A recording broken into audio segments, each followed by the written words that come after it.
What's up, guys, and welcome back to another Accidentally Intentional podcast episode.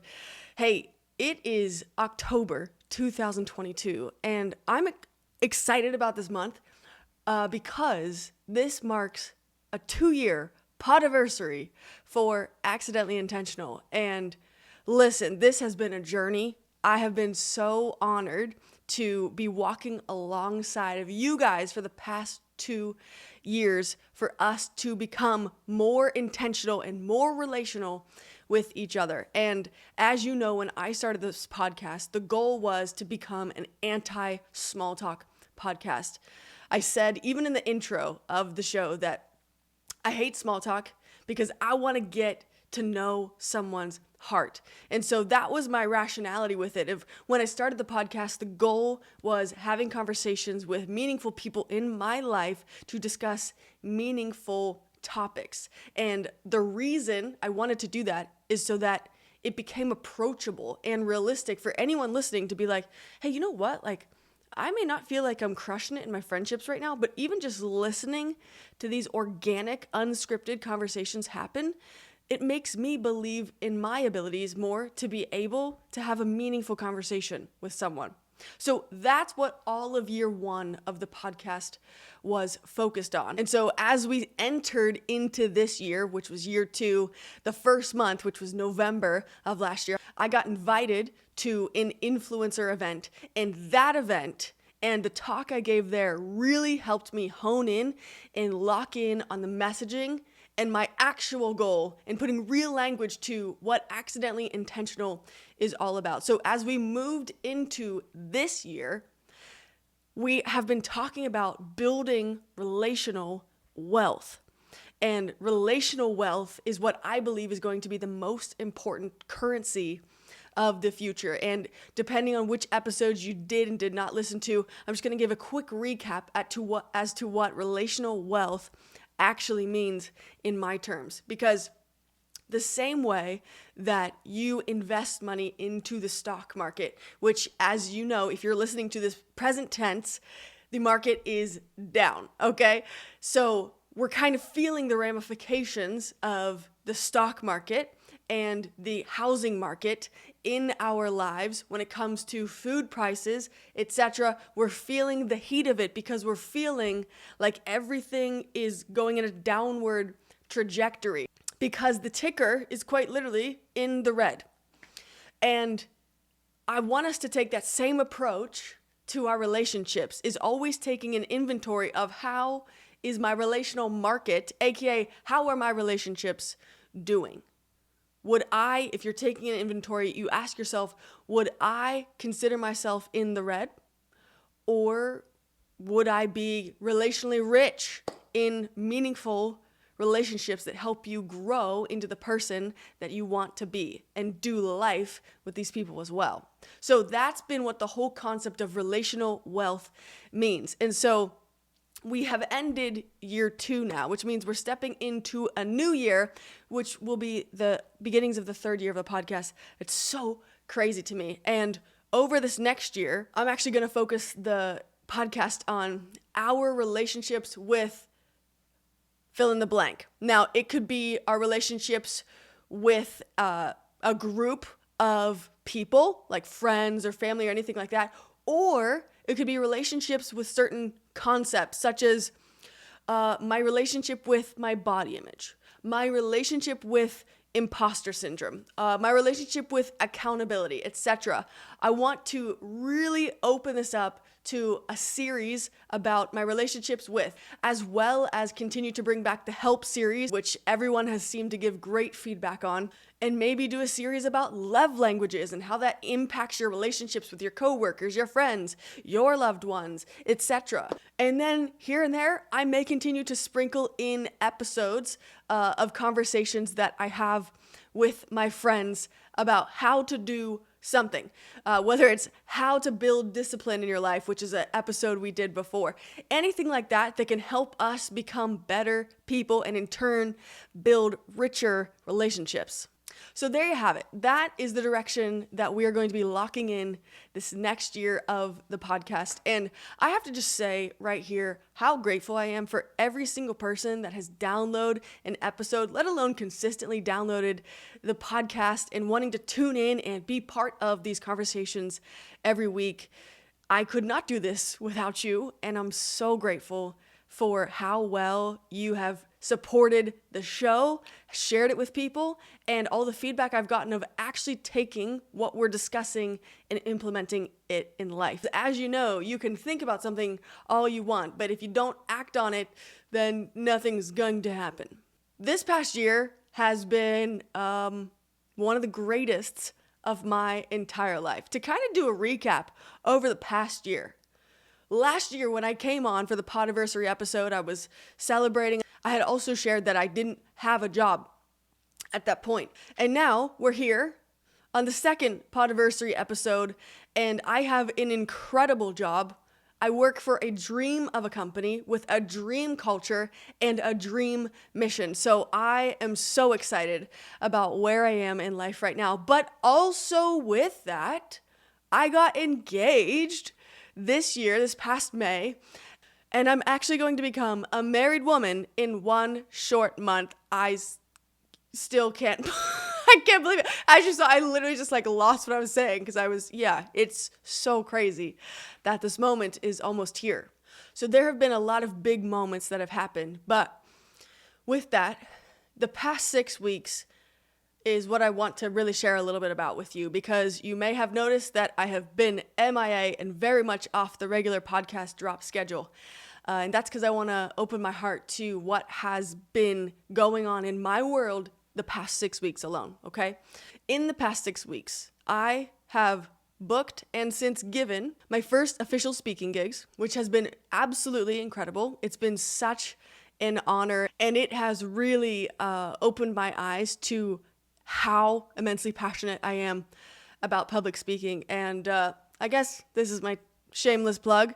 I'd love to speak at your event next. Feel free to DM me at Zoasher. I speak about building relational wealth, whether it's in the workplace, at home, in your church, for instance, wherever. I want to talk about it at your event next. So that happened. And then, of course, throughout that, I've been wedding planning with my fiance. So that's been fun, but also extremely hectic. Let me tell you, I had no idea. Here's my words of wisdom: hire a wedding planner. It was the best decision we've made. And then actually 3 weeks ago, my father-in-law passed away after a 5-year battle with cancer. He was an incredible warrior and fighter, and I'm so honored that he's my father-in-law. The best conversation I had with him ended up being our last conversation, in which I was kind of asking him some questions and opening up my heart to him, saying, I'm so honored to be a part of this family. Thank you for how you've raised your son. As you can tell, this is very emotional for me to talk about. And then he asked me a personal question in return. And at the end of it, I wasn't even fazed. I thought there were more coming. So I said, what else you got? And he said to me, nothing else. Love will answer all the rest. And I'll never forget that he said that sentence. And I've thought about it every single day since that last conversation I had with him.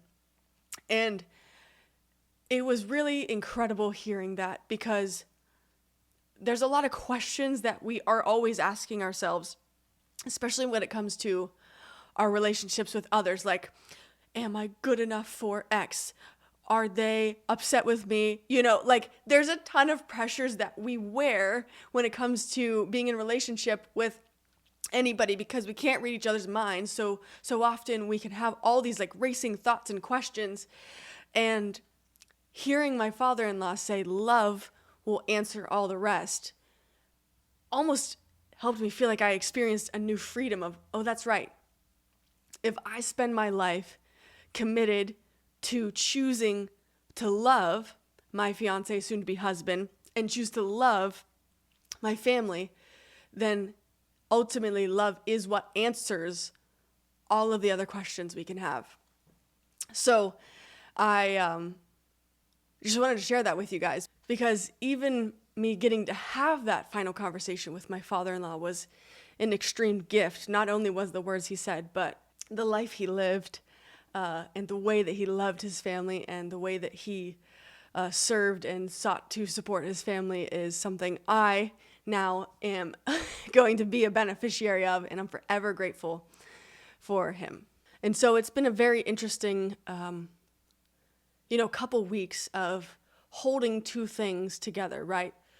Sorrow for losing somebody you love, but also joy for a multitude of reasons. Joy because now my father-in-law is healed and cancer has no power over his body any longer.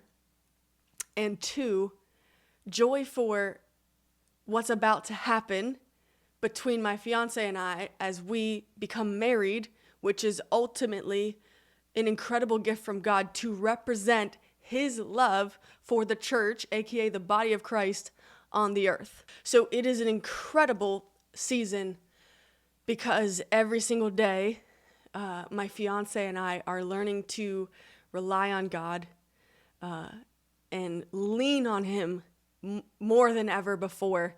And it's drawing us closer together, and more importantly, it's drawing us closer to him. And so